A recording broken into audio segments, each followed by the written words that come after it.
Alright. Magandang umaga mga kaibigan. Ako nga po pala ulit DJ at welcome sa aming day 6. So ngayong araw, andito pa rin tayo sa Kazakhstan at nag-book tayo ng tour sa Join Me Asia para pumunta sa lakes and canyons for 2 days. So kagabi bumiyahe kami, alas 8, nakarating kami dito sa aming accommodation ng around 2:30 AM at kakagising lang namin alas 7 ng umaga. So ang gagawin ko ngayong umaga, ipapakita ko sa inyo yung itsura ng aming accommodation. Hindi na yung loob, yung labas na lang. Sobrang ganda mga kaibigan, parang frozen city as in. Nababalot ng yelo ang buong kapaligiran. Alright, tingnan natin.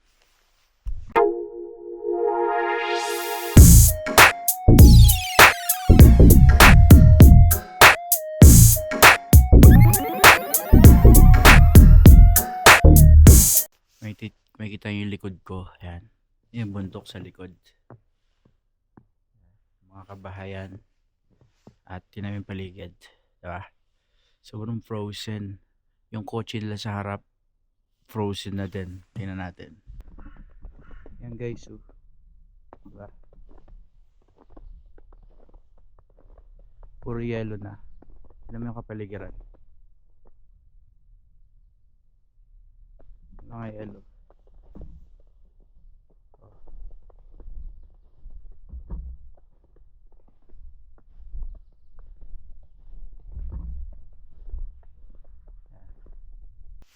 Kita nyo guys, mga kaibigan, gano'ng kaganda. Ayan.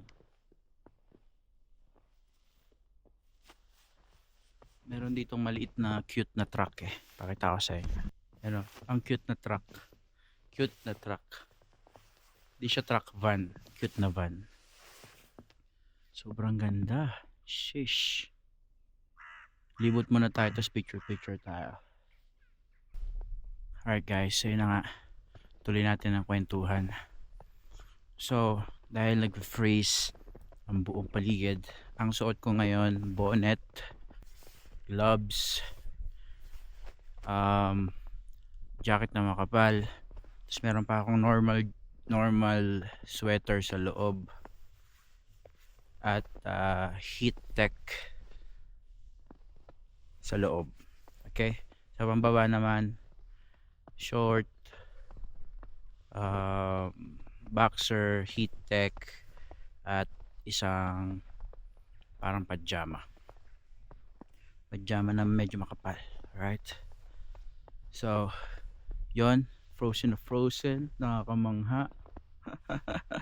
Ang call time pala namin ay 8:30. May pick up sa amin dito sa accommodation namin na parang sasakyan, so dadaling kami doon sa may lake kasi yung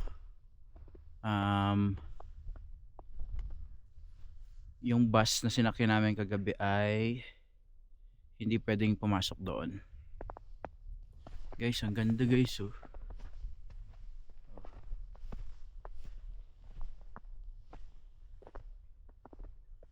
Ayan, oh.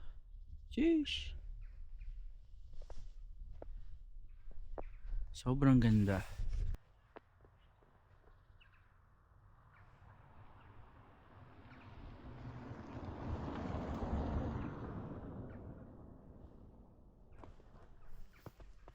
Ganda no, sobra.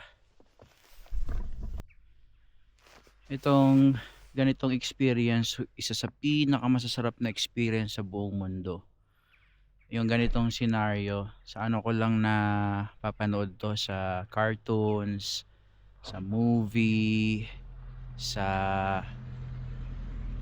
sa mga pelikula, yung sa Netflix, gano'n. Tingnan mo, sobrang ganda as in, super ganda, super duper ganda.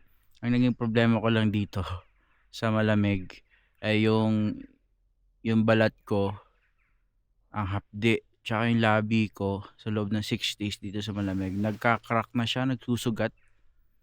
So buti na lang, meron kaming dalang panlagay dito sa lips. Pero late ko na siya na-discover na pwede pala siyang lagyan para maging basa yung lips mo. Alright? Enjoy lang muna natin dito habang wala pang call time. Kasi napakaganda dito sa lugar na to. Okay. Andito tayo sa may kalsada nila. Ito yung pinakakalsada nila. Dito kami bumaba kagabi from dun sa bus. Pati kalsada dito guys, so frozen. Ang galing.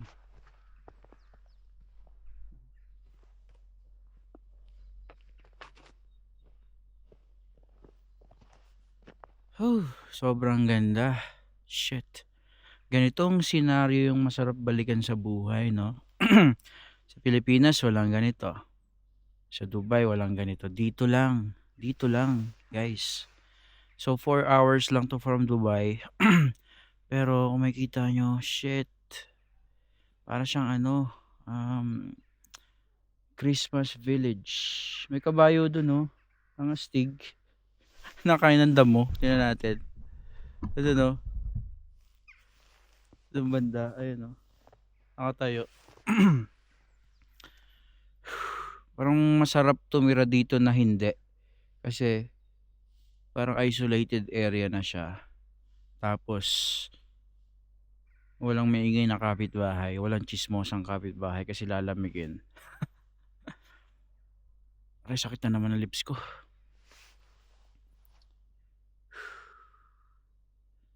Sarap mag-enjoy. Anong oras na? So, 7:30 na. 7:30, alas 8. Call time namin para sa breakfast. And then 8:30 pick up time. Ganda, shit. Sobra. Sobra. Ang ganda.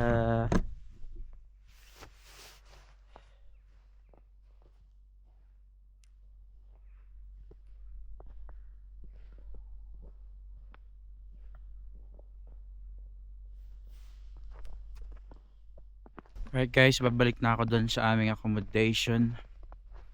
Ito siya, ayan. So kami nakatira at mag-i-stay ng another 1 night.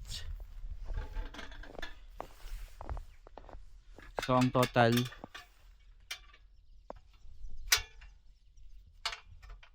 days ng tour natin ay 2 days and 1 night.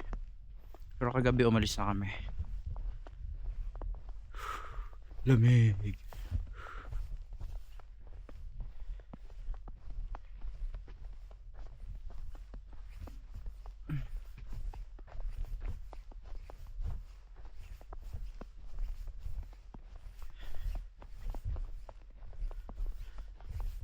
Okay guys, mamaya ulit pag nag-tour na tayo, charge ko muna yung camera ko.